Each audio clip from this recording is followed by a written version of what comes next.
நேற்று 2 நாளைக்கு முன்னாடி கண்டெய்னர்ல 110 கோடி ரூபாய்க்கு போதை மாத்திரை பிடிபட்டு இருக்குது. வெளிநாட்டு கத்தான். ஏற்கனவே ஒருத்தர் திமுகவோட அயல்கள் அணி தலைவர் ஜாஃபர் சாதிக் 2000 கோடி ரூபாய்க்கு போதை மருந்து கடத்ததாக கைது செய்யப்பட்டு டெல்லி திகார் ஜெயிலில் அடைக்கப்பட்டிருக்கிறார். அவர் யாரு? திமுக காரர். தமிழகத்திலே போதை மருந்து எங்கிருந்து வருது, எங்க கடத்தப்படுகிறது, எங்க உள்ள வருது? முக்கியமா பாத்தீங்கன்னா ராமேஸ்வரம். அங்க கைது செய்யப்படுகிறவர்கள் யாருன்னா பாத்தீங்கன்னா எல்லாம் திமுக காரர். எல்லாம் திமுக காரர்.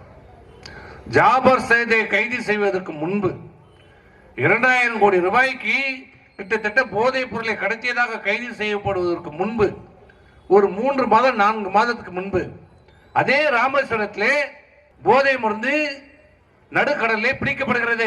பிடித்தவுடனே காவல்துறை சொல்லுகிறது இது போதை மாத்திரை பிடிப்பட்டது என்று அறிக்கை கொடுக்கிறார்கள் அந்த கடலோர காவல்படை.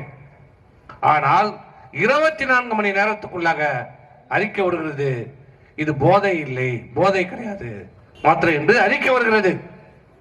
அப்போது அதை எல்லாரும் சாதாரணமாக கடந்து போயிட்டோம்.